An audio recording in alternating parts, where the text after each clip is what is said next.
శ్రీ మాత్రే నమః. ఉపనిషత్ దర్శిని 96 చాందోగ్యోపనిషత్తు 60 భాగం. చాందోగ్యోపనిషత్తు ఈ క్రింది మంత్రంతో మొదలవుతుంది. ఓం ఓమిత్యేదక్షరం ముద్గీధ ఉపాసీత ఓం ముతిద్ఘాయతి తస్యోపా వ్యాఖ్యానం. ఓం అనే అక్షరాన్ని అంటే ఓంకారాన్ని ఉద్గీతం అంటారు.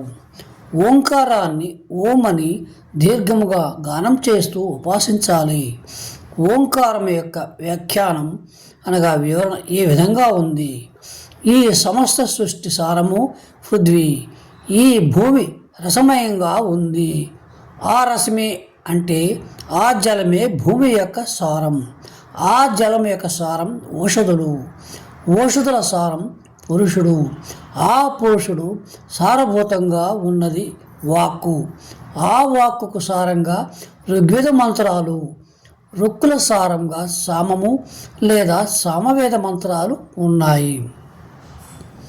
ఆ సామవేదానికి సారభూతంగా నెలకొని ఉంది ఓంకారము.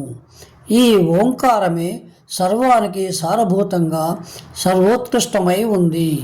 ఈ విధంగా అన్ని సారాలతో కూడి 8గా ఉన్న ఓంకారము పరమాత్మ యందు ఉండుటకు సమర్థమై ఉంది.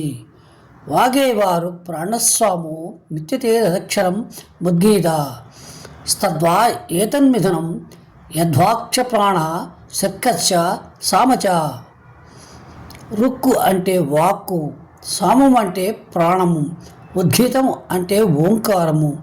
రుక్కుకి స్థానమైన వాక్కు, సామానిక స్థానమైన ప్రాణం, ఈ రెండిటి కలయికనే మిథునం అంటారు. ఓంకారంలో ఈ రెండు అంటే రుక్ సామాల మిథునం అనేది కలిసిపోతుంది. యథా వై మిథునో సమాగచ్చత అపయోతో వైత వన్యోన్నస్య కామం. అది ఎలా అంటే ప్రకృతి పురుషుల సంయోగంలా పరస్పరం ఇష్టపడినట్టు జరుగుతుంది.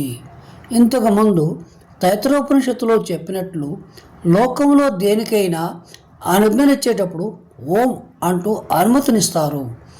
అందుకే దీనిని అనుజ్ఞాక్షణం అంటారు.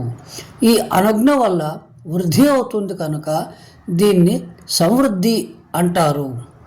ఓంకారంతో త్రయీ విద్య యొక్క ప్రవృత్తి కలుగుతుంది. యజ్ఞకర్మలలో ఓం అని అధ్వర్యుడు శ్రవణకర్మ ఋగ్వేదం చేస్తాడు. ఓం అని హోత శంసన కర్మను యజుర్వేదం చేస్తాడు. ఉద్గాత ఓం అని సమగానాన్ని చేస్తాడు. ఈ ఓం అనే అక్షరం వల్లే అన్ని కర్మలు ప్రవర్తిస్తున్నాయి. ఓంకార రహస్యాన్ని తెలుసుకున్నవాడు, తెలుసుకొనని వాడు ఇద్దరూ కర్మలు చేస్తారు. వీరు చేసే కర్మలను విద్యతో కూడిన కర్మలు, అవిద్యతో కూడిన కర్మలు అంటారు. విద్యతో అంటే జ్ఞానంతో చేసే కర్మలే వీర్యవంతమైనవి అంటారు. ఈ మొదటి అధ్యాయంలో 13 ఖండాలుగా ఓంకారానికి వివరణ ఇచ్చారు. వచ్చే భాగంలో ఓంకార అనుష్ఠానం ఎలా చేయాలో తెలుసుకుందాం. సశేషం. శుభం భూయాత్.